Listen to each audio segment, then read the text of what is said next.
गिरफ्तारियों का मौसम आया। झारखंड के मुख्यमंत्री हेमंत सोरेन के भविष्य पर अटकलें तेज। कानून पर कानून बदले जा रहे हैं, रोज नए कानून बनाए जा रहे हैं। अगर आप इस कानून में झांक कर देखें तो एक बात तो क्लियर है कि ये काले कानून बनाए जा रहे हैं। लेकिन ये काले कानून किस लिए? देश के नागरिकों की आजादी को छीनने के लिए, देश के नागरिकों पर और ज्यादा ज्यादती करने के लिए, देश के नागरिकों की आजादी को कम करने के लिए, देश के नागरिकों को और डराने के लिए, ताकि आप उनके परिपाटी पर चल सकें। तो गिरफ्तारियों का मौसम फिर आ गया है।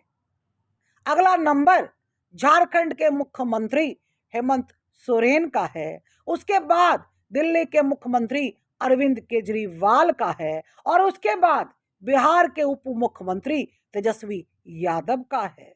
चलिए बात करते हैं हेमंत सोरेन जी का।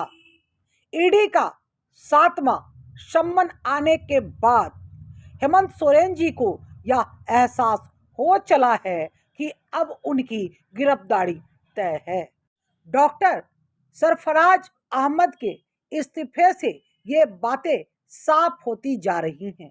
वैसे तो उत्तर भारत में काफी ठंड है, लेकिन झारखंड के अंदर, दिल्ली के अंदर और बिहार के अंदर सियासी गर्मी इतनी ज्यादा है कि मानो लू चल रही हो।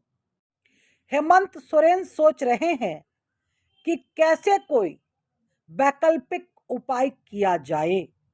तो हेमंत सोरेन ने अपनी कुर्सी अपनी पत्नी कल्पना सोरेन को सौंपने की सोची है। लेकिन कल्पना सोरेन जनरल कैटेगरी से आती हैं, वो उड़ीसा से हैं। तो अब जनरल कैटेगरी की एक सीट वैकेंट होनी चाहिए। इसलिए झारखंड मुक्ति मोर्चा के ही विधायक डॉक्टर सरफराज अहमद ने इस्तीफा दे दिया है। वो 2019 के विधानसभा चुनाव में गिरिडीह जिला के गांडेर सीट से जीतकर विधायक बने थे। उन्होंने 31 दिसंबर को साल के आखिरी दिन अपना इस्तीफा झारखंड के स्पीकर को सौंप दिया और यह इस्तीफा भी स्वीकार हो गई है। इस्तीफा स्वीकार करने वाले स्पीकर हैं रविंद्रनाथ महतो। उन्होंने इस्तीफा स्वीकार कर लिया और किसी को भनक तक नहीं लगी कि आखिर पर्दे के पीछे क्या चल रहा है। जब विधानसभा सचिवालय 1 जनवरी को ये बात जाहिर की, तब पता चला कि हाँ, पर्दे के पीछे कुछ चल रहा है। अब डॉक्टर सरफराज अहमद से यह पूछा गया कि आपने इस्तीफा क्यों दिया, तो उन्होंने जवाब दिया कि मैंने अपनी मर्जी से इस्तीफा दिया है, इसके लिए मुझे किसी ने बोला नहीं है। यह इस्तीफा पार्टी के हित में है। मैं पार्टी का कार्यकर्ता हूं और कार्य करता रहूंगा। अब सवाल यह उठता है कि क्या यह सीट कल्पना सोरेन के लिए खाली की गई है?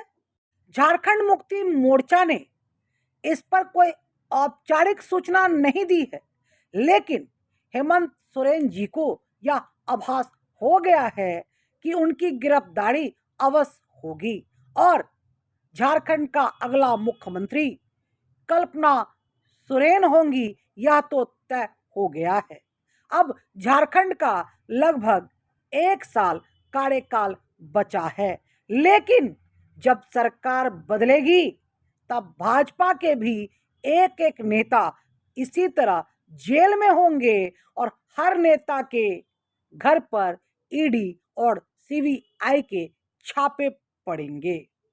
कर्म लौटकर भाजपा वालों के घर जरूर जाएगी।